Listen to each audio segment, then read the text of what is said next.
Now, meal times are going to be important when you're trying to work around hunger and energy levels. There's no magical number for how many meals that you should have per day to get fat loss or to get better muscle growth. We know that from a muscle growth perspective, 3 to 5 servings of protein a day is great, is more optimal. But from a meal perspective, when you're in a fat loss phase, it's about managing that hunger and then managing the diet and the tiredness that comes from your day. So here's my best tips for meal timings. Firstly, use the framework that you've been given to start with something. That'll probably be 3 to 4 meals per day: breakfast, lunch, dinner, and a snack.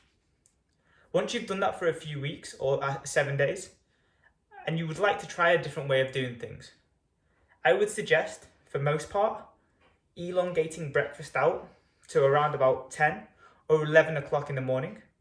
That'll give you some time in the morning that you might be a little bit more hungry.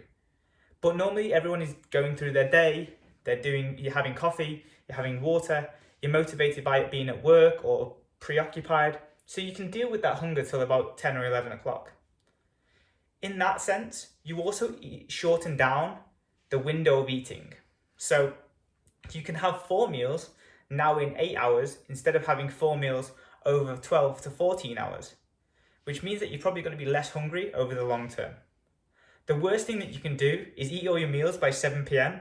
and you're there in the evening with more dead time, watching Netflix, seeing other people eat, and you're hungry and you aren't going to bed for another 2 hours.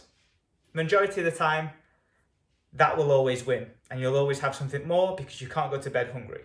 So the goal is to work backwards off your day and eat maybe 1-2 hours before bed, so you're not hungry before going to bed, and then spacing your meals backwards by 2 to 3 hours, hopefully getting to around 10, 11 o'clock in the morning.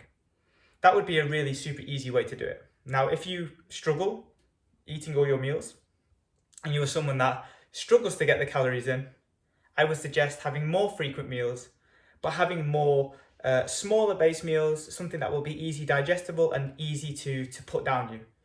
Majority of the time for those people that really struggle, it'll be smoothies, it'll be drinking calories, and it'll be having easier low fiber foods like Cocoa Pops, cereal, and fruits that will be easy to manage instead of big bulky meals.